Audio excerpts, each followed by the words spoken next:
guys that you might have unfinished business with at welterweight, I'm guessing that Colby Covington's one of them. He's the most divisive guy in the sport right now. Really, me and him we had a little bit of chatter, but never really crossed paths. I feel like he's on a totally different path. I feel like that fight with Usman was always a fight I wanted.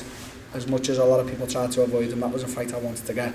And obviously with him being the champ now, and you never say never. Masvidal, maybe I could get back at him. I think by the time I've gone through all what I'm going through now and whatever, Woodley will probably be maybe retired or whatever. I don't see him staying around much longer. But there's a few unfinished business. Never antagonised you at all or irritated you in anything that you said? Maybe it's not been directed at you, but... Do you know what? Really, I'm just not as stupid as everyone else. It's just an act.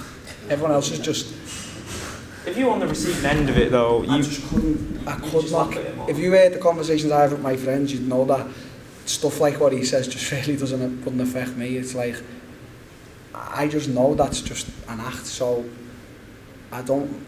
Obviously for the fans and building fights up, it's great, but as a fighter, if you take what he says personal, you've got a lot of issues with yourself.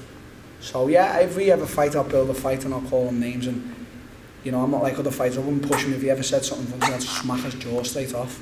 But that's that. I would never take anything personally he says, because to be totally honest, words don't really affect me. Who do you think is going to win out of Colby and Usman? I think if you put them both together, they're the same fighter.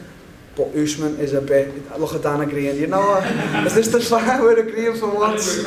Yeah.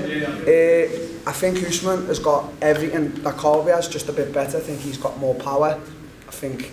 I don't know who's got the bigger gas tank. I know that Colby has got an unbelievable gas tank. So I think Usman just edges it. But... when I look like what he done to Laura, a lot of people said Laura wasn't the same. I don't feel like that. I feel like Colby was just too much for Laura. So when you break a fight down, this is going back to that question. Because people hate Colby so much and take what he says so personal, they just want Usman to win. They're not looking as Colby. Colby's actually a terrific fighter. So if they forget all the fucking bullshit he says because he's just an idiot, he's actually a terrific fighter.